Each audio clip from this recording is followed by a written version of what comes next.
something we've never seen before. It's him. The Federation do not care about us. And abandon this planet long ago. You'll probably never see me again. But if you do, be ready. Star Trek Beyond, rated PG-13. And welcome to Time About the Movies, where today we're taking a look at the three films of July 22nd, 2016, and it's hard to believe we have two sequels that take place in space. One that's supposed to take place in space, and then the other kind of takes place in space early on, but not really, but we'll get to that one later on here. But let's take a look at the better of those two sequels, and that is, of course, Star Trek Beyond. That's where we'll begin with here. The third installment of the J.J. Abrams reboot trilogy, and in this one here, the first leg of the USS Enterprise 5-year mission takes them into uncharted territory. There is the Enterprise is nearly destroyed, and strands Kirk and his crew on a remote planet with no means of communication. Kirk must then work with the elements to reunite with his crew and get back to Earth.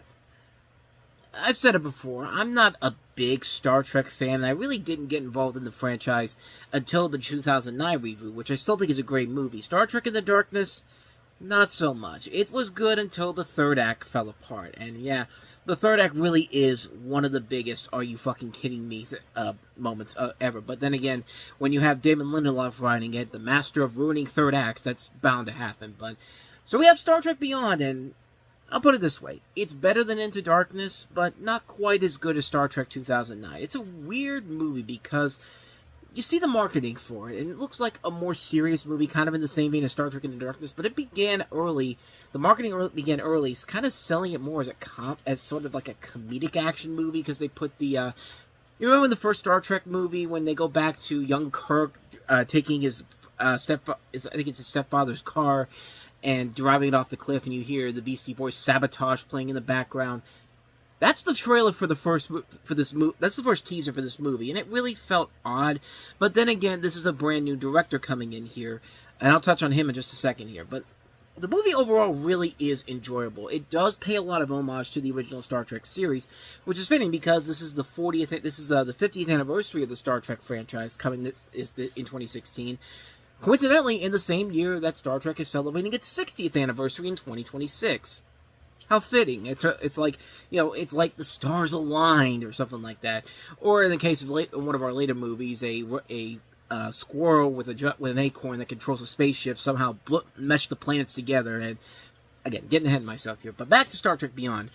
One of the things that instantly makes it clear in the beginning is that Chris Pine's performance as Kirk in the original scene is very similar to William Shatner's acting style as Kirk. There's like these brief little pauses in his wording and the way he's talking. Even some of the music and the action scenes are very similar to the ones in the TV series. The cast, once again, works incredibly well off each other. There is more of a sense that they are going in for more developing storylines with Bones and Spock, Kirk and Chekhov, Sulu and Uhura, just to name a few. And seeing as most of the film is these characters on their own after the ship gets destroyed, you have a character played by Sofia Boutella from Kingsman: The Secret Service, you know, the Knives Lakes chick, Jayla, who was actually really cool. She actually was kind of not quite as badass as the Knives Lake chick in the Kingsman movies, but she was still pretty badass nonetheless. It's a shame that her career kind of fell apart after next summer's The Mummy, which, yeah, I mean, technically it really wasn't her fault. She was just part of a really bad project, but her name was attached to it as the Mummy, and unfortunately that's where it kind of fell apart there. But the action in this movie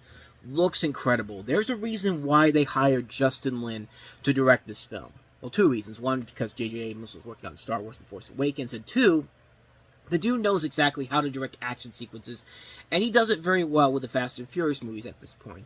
The visuals are impressive to look at. Yorktown looks incredible, like a mix between the buildings of Interception and the Moon City from Treasure Planet. The design work here is incredible to look at.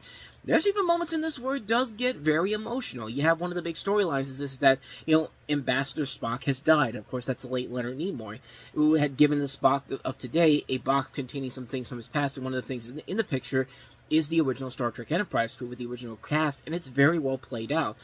It's honestly, you get very teary-eyed when you see that in general. Not to mention, of course, that this is coming right after Anton Yelchin sadly passed away, so seeing him for the last time as Chekhov was, you know, it's sad to see, and I think that's part of the reason why there hasn't been a Star Trek film since, but I'll touch more on that in a little bit here. My complaints towards the film is that the main conflict itself really is not that exciting. It's a decent plot, but compared to some of the other big things the crew has done up to this point, they get stranded on this planet and then nothing. That's pretty much it. Even the villain's motivations aren't really spelled out until near the end of the film, and the movie really does waste Idris Elba as a bad guy. You think he'd be perfect for something like this, but there's nothing about him that makes him all that threatening. I like the makeup work on him. I thought it was very well done, but overall his whole persona isn't really all that threatening, and they even throw a new plot twist about him towards the end that really do feel like they're just throwing him in there because they didn't realize that they had to give this guy a motivation, and that's about it. Just like, it makes no sense. The ship destruction scene, while it does look impressive, pales in comparison to some of the other ones that have been done in Star Trek films. I mean, go back and look what happened with Search for Spock. Go back and look what happened with Genesis. Even a movie like Nemesis, which was terrible, has a pretty badass scene where the ship gets destroyed. And mostly because a lot of them were practical effects. This is mostly CG. Not a big problem against the film, but it's very distracting overall. And like I said, the film gets a little too silly for its own good. I know they're trying to pay homage to the absurdity of some of the original series episodes, but they do kind of stretch it by, a little bit, which, again, they use for some reason, the Beastie Boys Sabotage is apparently the song that's supposed to connect these films together, because they use that song to defeat the bad guy. It was funny, stupid but funny. It was like they were trying a little too hard to appeal more to mainstream audiences, how like The Voyage Home did it. But The Voyage Home did it without being too trendy.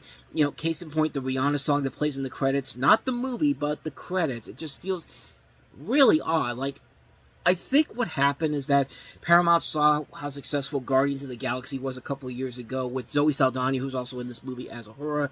And they basically said, Zoe, guess what? We're gonna still make it feel like you're in a Guardians movie, because we gotta throw in these classic songs in here. They're not gonna make a whole lot of sense, but hey, it'll work for what we're trying to do here. Spoiler alert, it really didn't do that, but like I said, I did really enjoy this a lot. It's not my personal favorite in the series, but it does entertain a lot of the time. It does have its faults, but the overall movie does a much more serviceable job to it than Into Darkness does. You don't feel like you're being bamboozled by the lackluster way that film ended. You do feel at least satisfied from the end of this movie of what you saw. And like I said, it does feel like it ends on a note where you kind of get a sense that they kind of probably think that this is going to be the end of the series with them. I mean, it is the third film, and usually the third film is where you kind of get ready to end things on a good note. And like I said, it's the last time you see Anton Yelchin as Chekhov, and again, it's a really good performance, and it really is an affectionate performance overall. Everybody in here does their parts very well. Would I have liked to see another movie with these characters? Absolutely, but seeing as how it's been 10 years and we haven't gotten a new Star Trek film since then, they've been trying to do all these different Star Trek movies. There was one that was supposed to be for Quentin Tarantino to direct that never happened. There was one that was supposed to be directed by Matt Shankman, who later went on to do Fantastic Four. It really does feel like Star Trek's kind of stuck in a mutual mode right now, and they're putting more of the focus on Star Trek on Paramount Plus, where most of the stuff on there has been good. There's been a couple of exceptions, most notably Section 31 was pretty bad, but for the most part, it's fine. Most of the stuff on there is really good, but it just feels like they really don't have an idea of what they want to do with Star Trek at this point here. I mean, I think having all those shows on Paramount Plus kind of affects the movies in general, and I feel like there's so many opportunities that you can do with Star Trek on the big screen. Even if you have to reboot the cast again, this is a series, a franchise that's been going on for 6 decades now, and you're telling me that there's no real consistent storyline that you want to try to do for another feature film? I mean, it just doesn't make a whole lot of sense to me, but as far as this movie goes, it's a good movie. I think for the general Star Trek lovers, they'll definitely enjoy it. Even the non-Star Trek fans, I think, should enjoy it overall. I think if you like the 2009 Star Trek movie, you should definitely like Star Trek Beyond. I think it's definitely a better movie than Into Darkness, and, it's not the best way for the Star Trek film series to go out right now, but who knows? Maybe someday within the end of the decade, someone will say, hey, let's get Star Trek going again as a movie franchise. But even if we have to reboot the series again, I mean, it just seems like it's going to happen sooner rather than later, but it just feels weird not having another Star Trek film in 10 years, but anyway, that's my thoughts on Star Trek Beyond, so let's go ahead and move on to the other good movie that came out this weekend, Lights Out.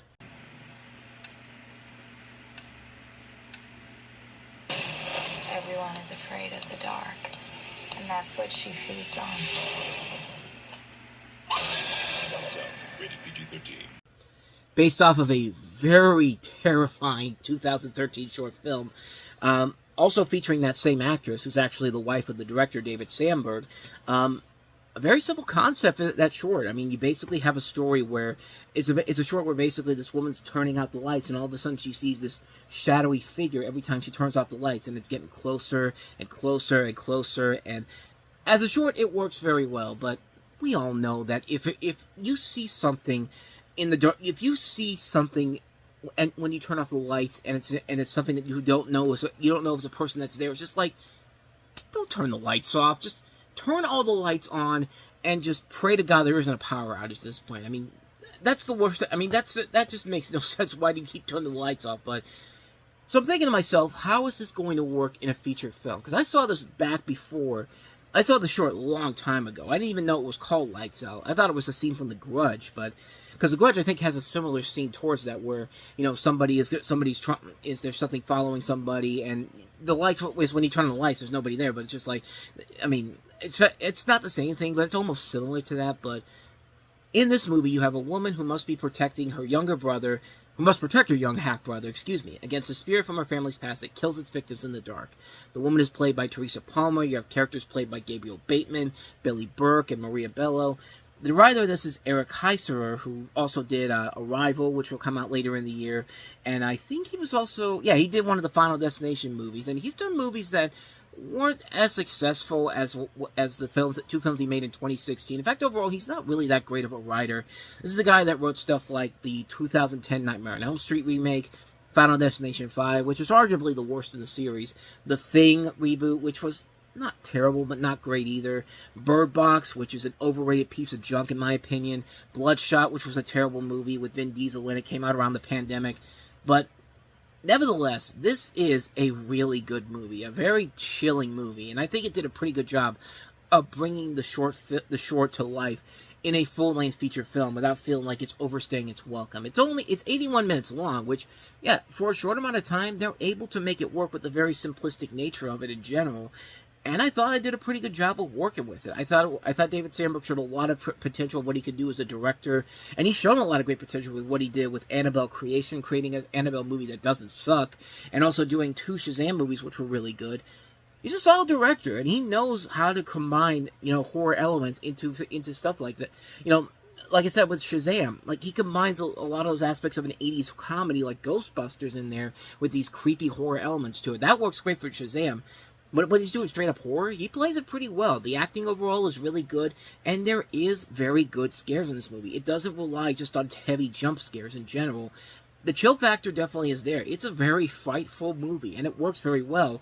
And it's a film that I think definitely deserves a lot more attention overall for what they did with it.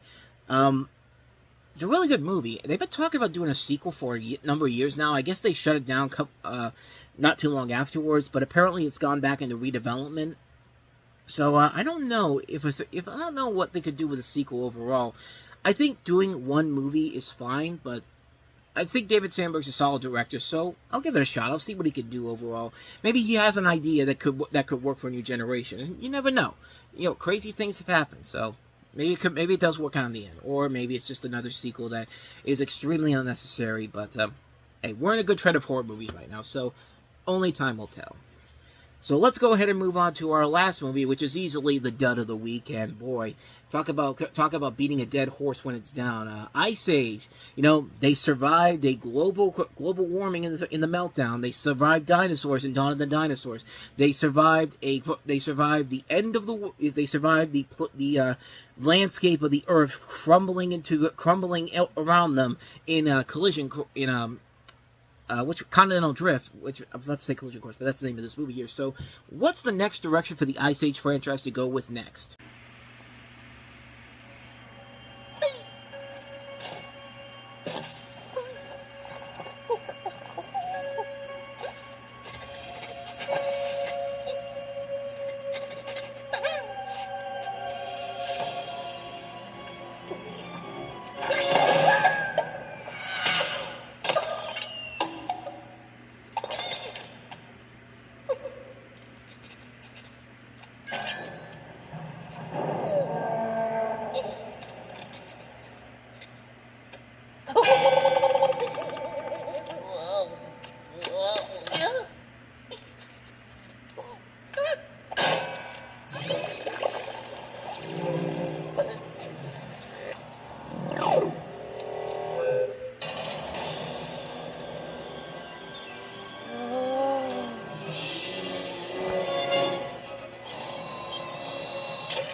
Hey, look! Shooting stars! Oh, oh, quick, quick, make a wish, make a wish. You gotta make a wish. Wow! My wish came true. I'm okay. Mine too. Space! Getting bored of space. for you portal lovers out there. Portal lovers. I think you get the point.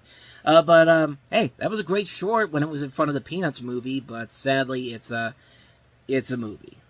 It really is a movie, and not a very good one. Yeah, talk about a franchise that crashed and burned in 14 years' time. I mean, Ice Age, man, started off so promisingly, had 3 really good movies in the beginning, but then Continental Drift happened. Goddamn, Continental Drift happened, and it was all downhill from there.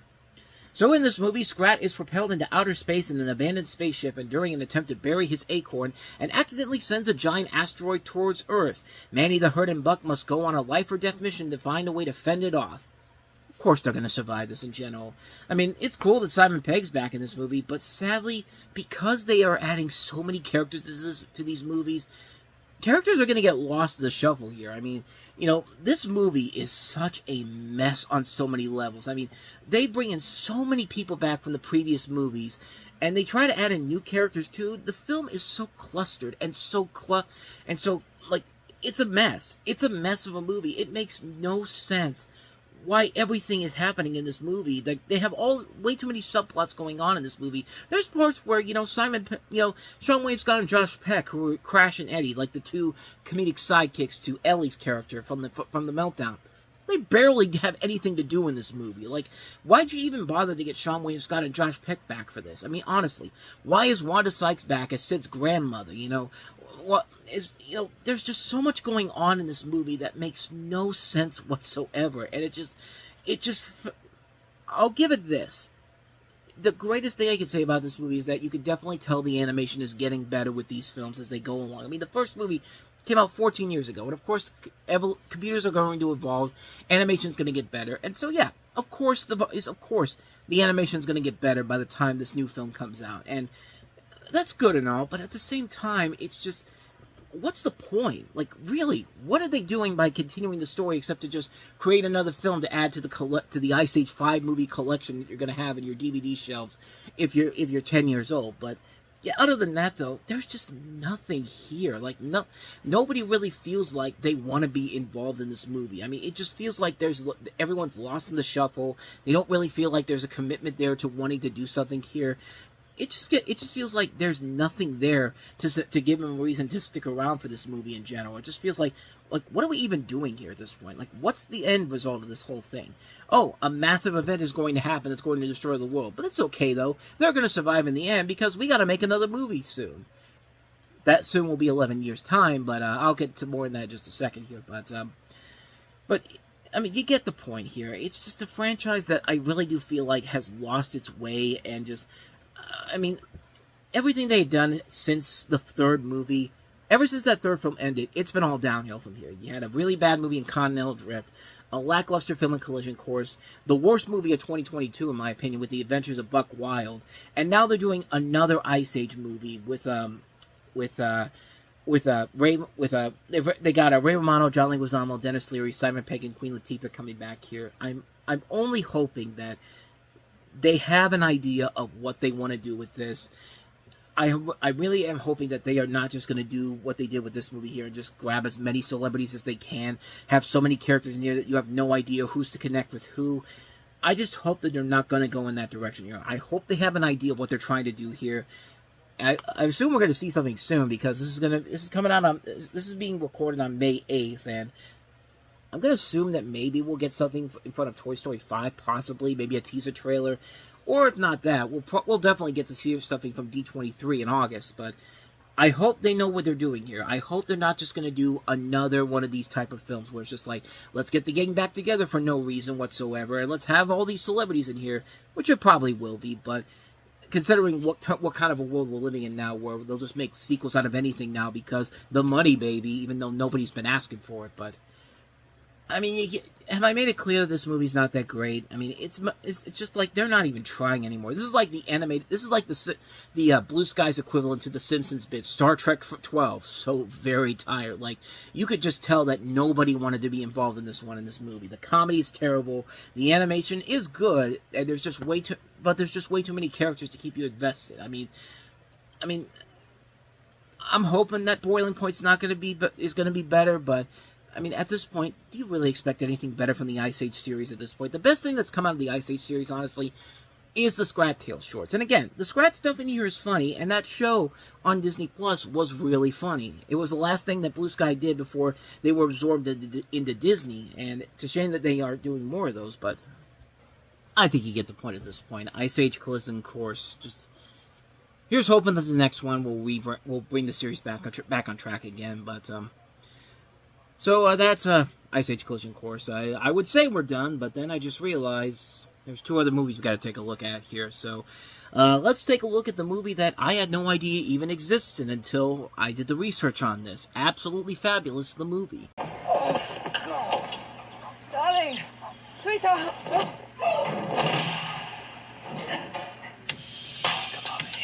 I think I am now officially fatter sideways than I am front on. Oh, you don't need those. I am your mirror. How do I look? Fabulous. Though, to be perfectly honest, was an ab-fab movie really necessary? I mean, honestly, this is of course based off of the BBC hit series starring Jennifer Saunders and Joanne Lumley, and it features both of them back once again along with Julia Sawalha from Chicken Run, June Whitfield, and Jane Horrocks, also from Chicken Run.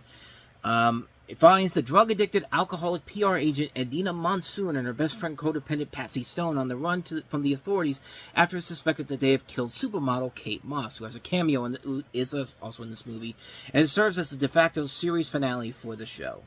It also marks the final time Barry Humphries appears in this before he passed away in 2023. It also features the cast that includes Emma Bunton from the Spice Girls, and a bunch of celebrity cameos in here. Mo Gaffney is in here, Chris Colfer. So, yeah, like I said, I didn't even know there was an ab-fab movie. I never really watched the show in general. I'd seen little bits and pieces of it on Comedy Central. I knew who Jennifer Saunders and Joe... I know the people involved in the movie because I've seen them in other things. Shrek 2, Chicken Run. Joanne Lumley's been a couple of things. I can't remember one in particular, but yeah, like I said, I've never seen the show in full, nor have I seen the movie, so I can't really say if it's any good or not, but judging by the reviews for this, I'm just going to assume that nobody really wanted to see this. Even the people who loved Absolutely Fabulous, there was no real reason to make this movie. It was basically for name recognition. I don't even think it really did all that well at the box office. I mean, it didn't do the gangbuster business here in the States. It only brought in like $4.5 million. Most of that money came from the United Kingdom, which was where the show was popular. I mean, even the reviews for this really are not that great in general here. I don't know. I don't think it's that great of... I don't think it looks like that great of a film, so I can't really say for certain if it's any good or not. But I have seen our last movie, though, and I can't believe... I don't know what's going on with me. I'm missing out on these movies that I should be talking about here, because how can I forget Train to Busan?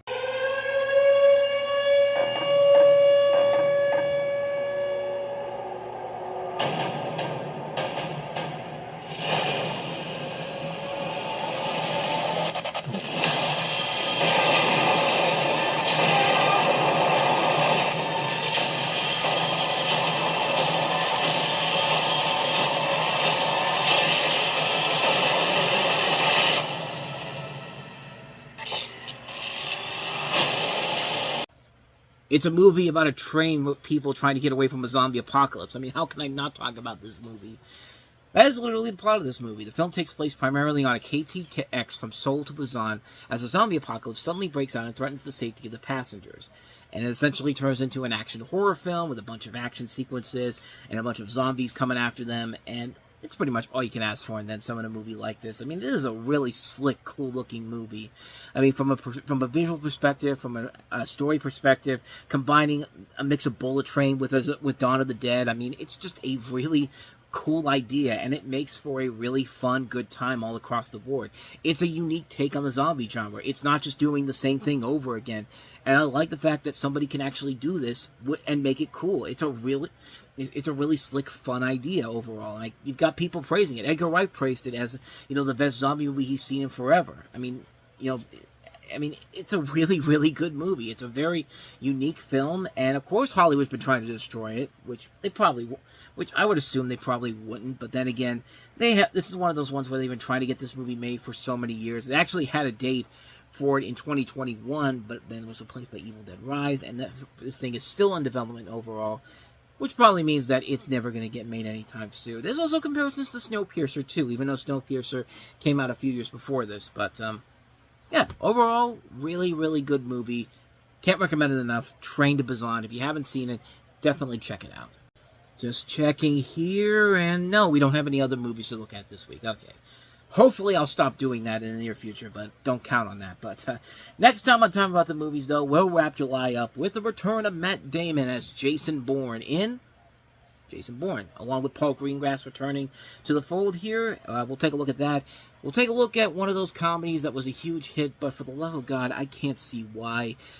It was not a good movie at all. Bad Moms with Mila Kunis, Catherine Hahn, Kristen Bell, Jada Pinkett Smith, Christina Applegate, I said Jada Pinkett Smith. I can't remember who else was in there, but we'll take a look at that one. We'll take a look at Emma Roberts and Dave Franco in the film Nerve. And is that it? Or is there more? I don't... No, I think it is just those 3 movies this week. So we'll take a look at those 3 movies coming up tomorrow on the show, so stay tuned for that. But with all that said, thank you so much for watching this. I hope you enjoyed it. If you did, please go ahead and do me the honors of hitting that like button, the subscribe button, and the notification button. Also, don't forget to check out our playlist. Don't forget to check out the previous episode we did. And with all that said, whether it's in the past, the present, or the future, I will see you at the movies. Take care.